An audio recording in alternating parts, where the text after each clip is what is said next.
tax dollars to import white people from South Africa who want to leave because apartheid's over and they're upset about that. And they want to come to the United States to participate in the new apartheid, the Trump administration. Facts. Think racism is bad now? Dude, they are importing racists. They are importing straight up fucking racist, dude. Now, early this year, President Trump decided to pick a war with South Africa, and he said that South Africa was doing a lot of bad things towards white Afrikaners. And this was something that led to an escalation of words between South Africa and Washington. But then Trump decided to give white South Africans opportunity to be considered as refugees and they be allowed to get into United States. So right now, 49 Afrikaners have gone to South Africa and they were received there by different groups. But then there is a backlash that is coming out. White Americans are not happy receiving these people because they are saying, if Trump was kicking out illegal aliens, why is he using federal money to welcome new immigrants to United States? I've compiled a series of reactions from white Americans over this incident, and I wanted to listen to how they are referring to these white South Africans. Let's watch, then come back and share our thoughts.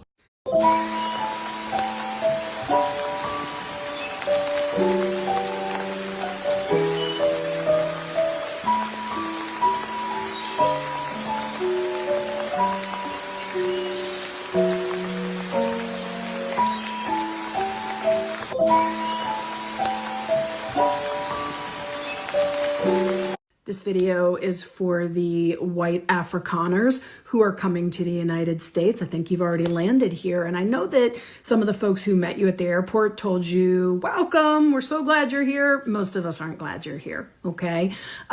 We don't want you here. We never wanted you here. And furthermore, I noticed they're gonna settle you in Idaho, Ohio, and North Carolina.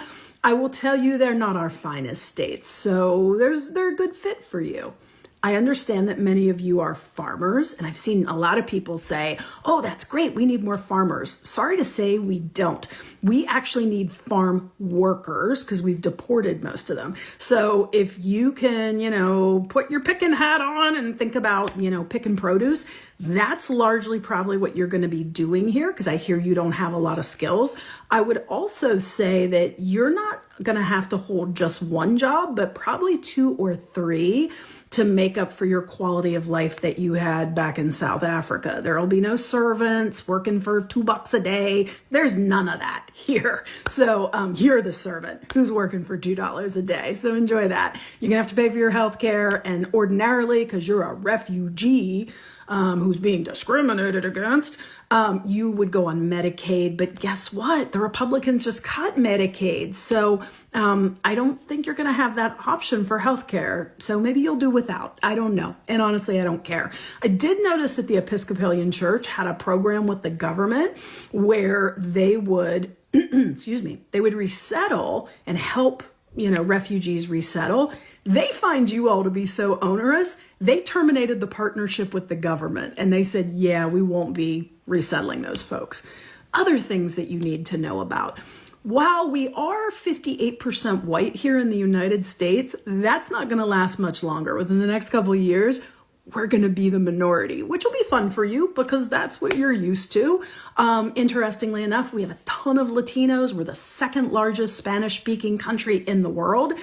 So for you, if you could stop speaking that dirty, guttural, whatever it is, German, French, Dutch thing that you speak, that Afrikaans, nobody wants to hear that shit. So you can speak English or you can speak Spanish, which is really the 2nd language here. In terms of other things that you need to know about, the black people in this country, they don't get fucked with, okay? I know that there's a long legacy of colonialism and all kinds of stuff happening in your country, but our black folks have sort of been through the fire, if you will, and they're not gonna be fucked with. So you're the minority here. Enjoy.